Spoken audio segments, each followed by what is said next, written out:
Yeah, I know, you told me already. My magic is the suckiest kind of magic. I get it, Talion said, looking very disgruntled. I didn't say that. I just said that it's not the one that's suited for combat. It's the farthest from it. But that doesn't mean it's crappy or bad. It just doesn't fit an active combat situation. Seal's magic is exceptionally powerful. Just as all the other casting statuses have their own advantages, so does Seal's magic. It's actually, among all of the magics, aside from its use in combat, is the absolute most versatile. As a Seal's mage, you can cast magic in basically any category for, well, basically nothing more than you would cast for any regular Seal spell, regardless of what category it falls into. But what about all of the restrictions? The everything costs more if it's not in your category, Talion said. Are you just messing with me? No, kid, I'm not messing with you. This is the advantage of being a Seal's mage, that you take for the disadvantage of not being quick in combat. So long as the magical incantation that you create, the seal that you produce into a permanent fixed state, is actually put into that physical fixed state, then it always qualifies as Seal's magic, regardless of what kind of magic it is. So, normally, if you were to try to, on the fly, cast a fireball, since you're not a destruction magic specialist, the cost for doing a fireball would be at minimum double what it would normally take to create that spell. But you're a Seal's mage. So, if you were to take the incantation, the seal, that's required in order to cast a fireball, and then place it into a fixed object, like a piece of paper, or a stick, even the ground, it doesn't really matter. So long as you imbue it within that object, then you're producing Seal's magic, which simply has an effect that falls into the other categories. So you can perform basically any kind of magic at a low level cost, no different than producing any regular seal, than if you were in that category.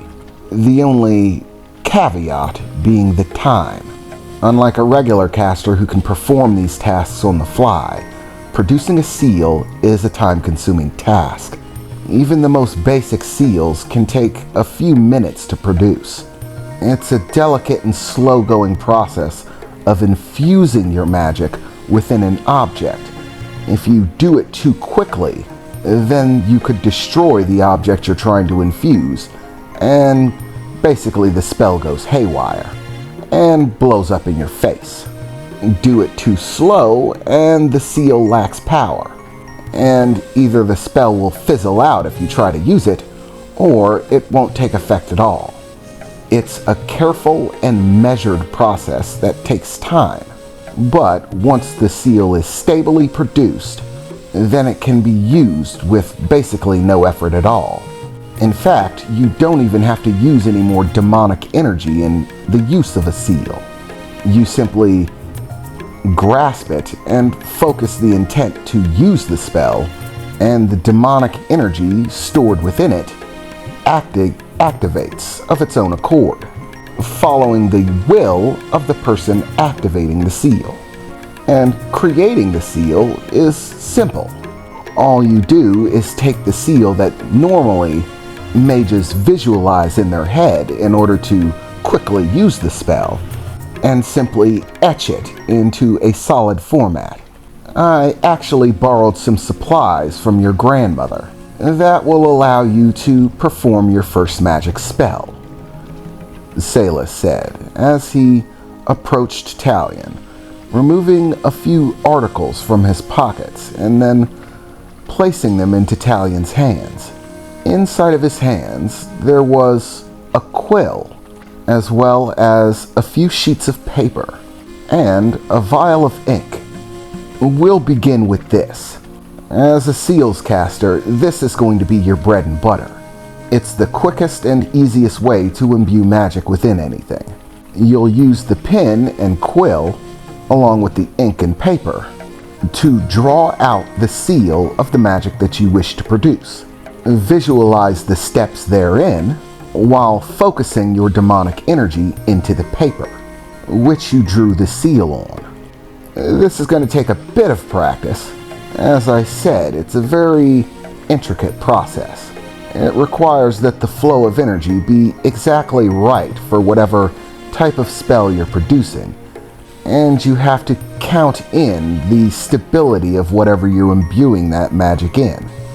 Paper is, well, perfect for training because it's exceptionally delicate.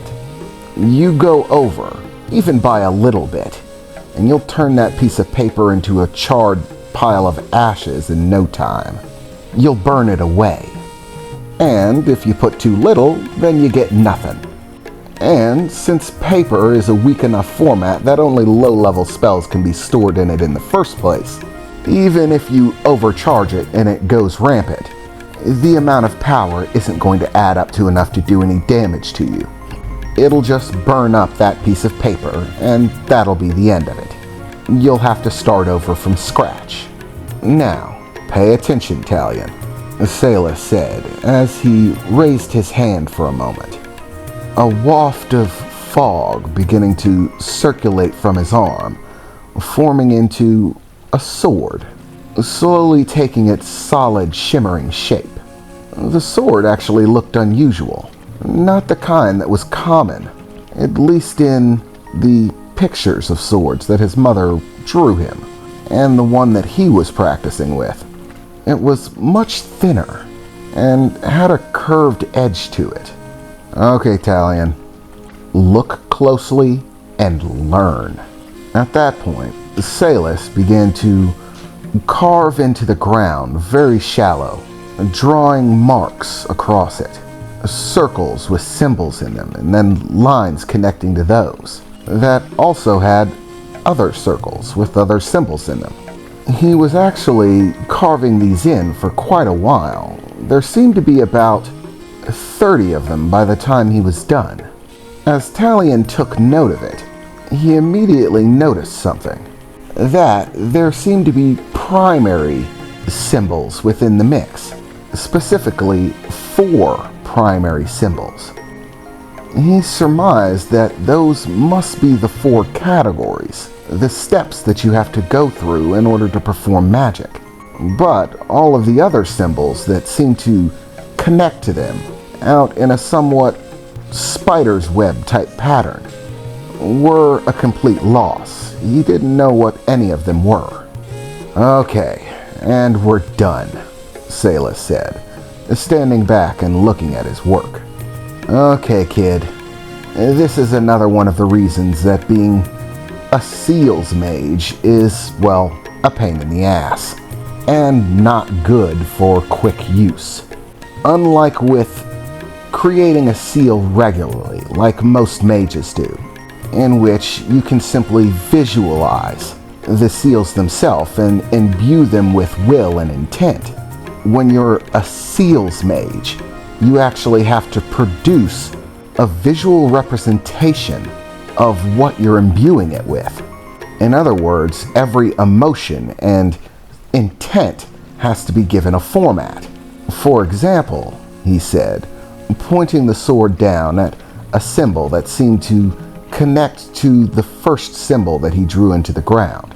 This is a connecting piece that I drew next to intent. This symbol is the symbol that means kill. When you're drawing a seal, the first symbol up here, the primary, which is, of course, intent, must connect to a secondary dot, another symbol which tells what that intent is supposed to be. In this case, I'm directing you to the intent of kill. This assures that the seal that you produce is imbued with the intent to kill. All of these other symbols also have similar, different meanings, different kinds of intents that you have to imbue within the spell, in its physical format. Unlike with casting a regular spell, you don't just get to feel it. You have to draw the visual representation for it.